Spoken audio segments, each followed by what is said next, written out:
யாழ்ப்பாணம் அராலி பகுதியில் உள்ள குறி சொல்லும் கோவில் ஒன்றுக்கு பிணி தீர்க்க சென்ற குடும்பஸ்தர் ஒருவர் உயிரிழந்த சம்பவம் பெரும் சோகத்தை ஏற்படுத்தியுள்ளது. குறித்த சம்பவமானது நேற்று இடம்பெற்றுள்ளதாக தெரிவிக்கப்படுகின்றது. இந்த சம்பவத்தில் அராலி மேற்கு வட்டுக்கோட்டை பகுதியைச் சேர்ந்த செல்வராசா ஜெசிந்தன் என்கின்ற 31 வயதான குடும்பஸ்தர் உயிரிழந்துள்ளார்.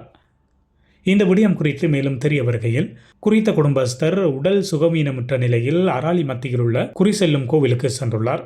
இந்த நிலையில் அங்கிருந்த சாமியார் அவரது பிணியை போக்குவதாக கூறி இளநீர் ஒன்றினை வழங்கியுள்ளார். அந்த இளநீரை குடித்த சிறிது நேரத்தில் குறித்த குடும்பஸ்தர் மயங்கி விழுந்து அந்த இடத்திலேயே உயிரிழந்துள்ளார். பின்னர் அவரது சடலம் மீட்கப்பட்டு யாழ்ப்பாண போதனா வைத்தியசாலைக்கு கொண்டு செல்லப்பட்டு அங்கு உடற்கூட்டு பரிசோதனைகள் மேற்கொள்ளப்பட்ட நிலையில் மரணத்துக்கான காரணம் கண்டறியப்படவில்லை. மரண விசாரணைகளின் போது கடந்த சில மாதங்களுக்கு முன்னர் குறித்த குடும்பஸ்தர் நாய்க்கடிக்கு இலக்காகியுள்ளார் என்கின்ற விடயம் தெரிய வந்துள்ளது. இந்த நிலையில் அவர் நீர்வரப்பு நோய்க்கு உள்ளாகி இருக்கலாம் என்று சந்தேகிக்கப்படுகின்றது. அந்த வகையில் அவரது உடற்கூட்டு மாதிரிகள் பகுப்பாய்வுக்காக கொழும்புக்கு அனுப்பி வைக்கப்பட உள்ளது.